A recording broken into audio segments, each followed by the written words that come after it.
तो शुरू करते हैं दोस्तों। आज हम पढ़ेंगे सीआई और एसआई, और आज के बाद पढ़ने के बाद ये टॉपिक बच्चों तो बच्चों बूढ़ों को भी क्लियर होगा और वो भी आराम से बता पाएंगे कि सीआई एसआई होता क्या है। आज के बाद इसमें कभी भी कोई परेशानी की ज़रूरत नहीं पड़ेगी, आपको कोई परेशानी नहीं आएगी। मैं थोड़ा देसी लिहाज में वीडियो बना रहा हूँ, छत पर बैठ के चरपाई पर, कोई साधन है नहीं, लेकिन कोशिश करता हूँ आपको समझाना ज़रूरी है, चाहे कहीं भी पढ़ाऊँ। तो भाई सीआई एसआई मैंने थोड़ा लिख रखा है कि वीडियो ज़्यादा लंबी ना हो, इसीलिए आपको मैंने ये लिख के समझाना चाह रहा हूँ कि सीआई एसआई होता क्या है। आज हम इन दोनों के बीच में अंतर क्या है उसके बारे में बात करेंगे। जैसा कि यहाँ पे लिख रखा है, difference between CI and SI.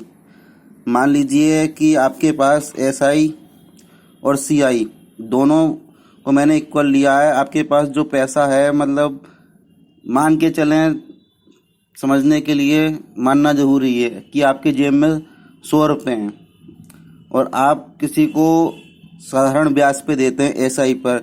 आपके पास 100 रुपये आया, आपने किसी को ब्याज पर 2 साल के लिए वो दे दिया और उससे कहा कि भाई 10% में ब्याज लूँगा उस पर। और ऐसा ही आपने किया है सीआई के साथ। आपने किसी को 100 रुपये दिए हैं 2 साल के लिए और रेट उसका भी 10% है। दोनों की कंडीशन बिल्कुल सेम है, लेकिन अब पता करेंगे कि आखिरकार अंतर क्या है, किस पर हमें पैसा देना सही है, किस पर हमें पैसा लेना सही है। अगर मान लो कि आप किसी को पैसा दे रहे हो तो आप उसको एसआई पे दोगे या सीआई पे दोगे, या आप किसी को पैसा ले रहे हो तो एसआई पे लोगे या सीआई पे लोगे। आज हम इसके बारे में डिस्कस करेंगे, ज़्यादा कुछ नहीं पढ़ेंगे, बस मैं आपका टॉपिक क्लियर कर दूं ये, और कुछ नहीं। ऊपर मुझे दिक्कत भी आ रही है, यहाँ पर हवा तेज चल रही है, पेज उड़ रहे हैं, लेकिन चलिए कोई नहीं, हमारे भाइयों को समझ में आना चाहिए, हमारे दोस्तों को समझ में आना चाहिए। तो भाई लोगों, जैसा कि आपको मालूम है, एक एसआई का फॉर्मूला होता है, SI equal to principal rate into time. ठीक है, तो एसआई का जो फॉर्मूला है, principal rate into time upon में 100। जैसा कि प्रिंसिपल हमारा दे रखा है 100 रुपये, और यहाँ पे हमारा रेट दे रखा है 10% और टाइम बराबर है 2। तो हम कैलकुलेशन करने के बाद ये 100 से 100 कट जाएगा और 10 इंटू 2 20 आ गया, हमारा एसआई आ गया 20।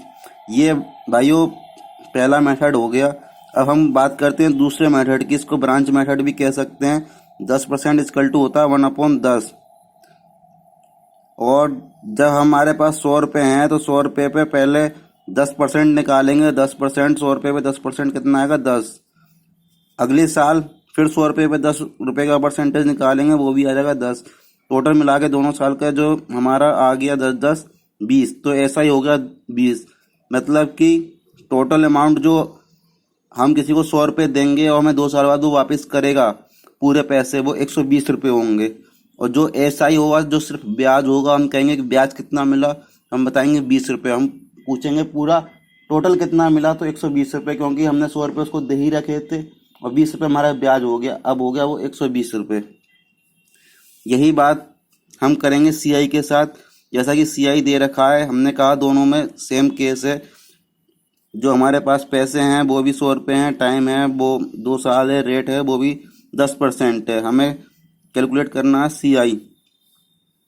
तो पहला मेथड जो हम पढ़ रहे हैं वो हम पढ़ रहे हैं ब्रांच मेथड। ब्रांच मेथड में क्या होता है, जैसे कि हमारे पास 100 रुपये है, पहले साल का 10% हो गया, तो 100 का 10% 10।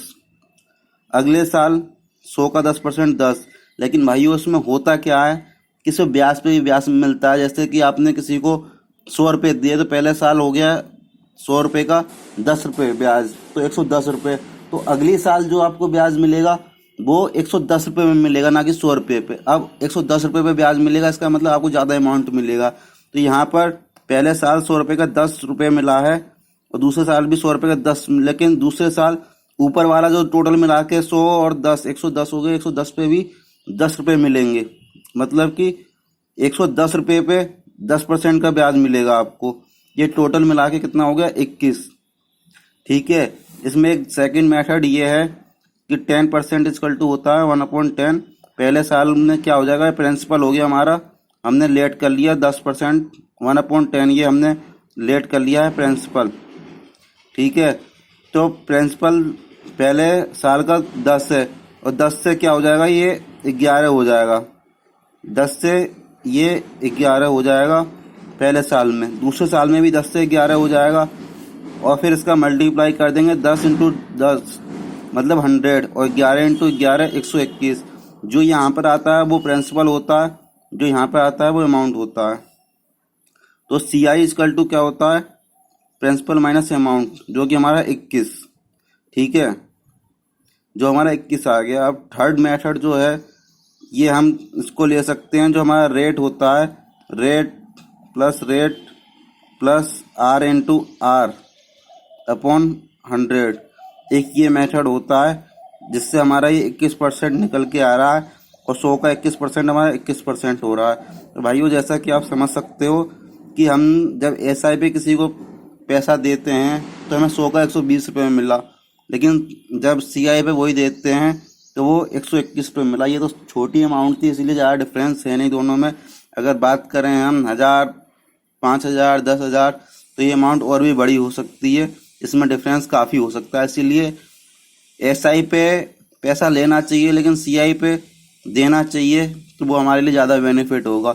आप समझ चुके होंगे, और पहली वीडियो है, फर्स्ट टाइम बना रहा हूँ कि आपको समझ में आए। अगर रिस्पांस अच्छा मिला तो आगे ये कंटिन्यू करेंगे, छोटी छोटी सही लेकिन बनाते रहेंगे। तो देखते हैं क्या रिस्पांस मिलता है इस पर, किसको कितना समझ में आता है। और कोई भी प्रॉब्लम हो तो आप कमेंट में नीचे बता सकते हैं। धन्यवाद दोस्तों।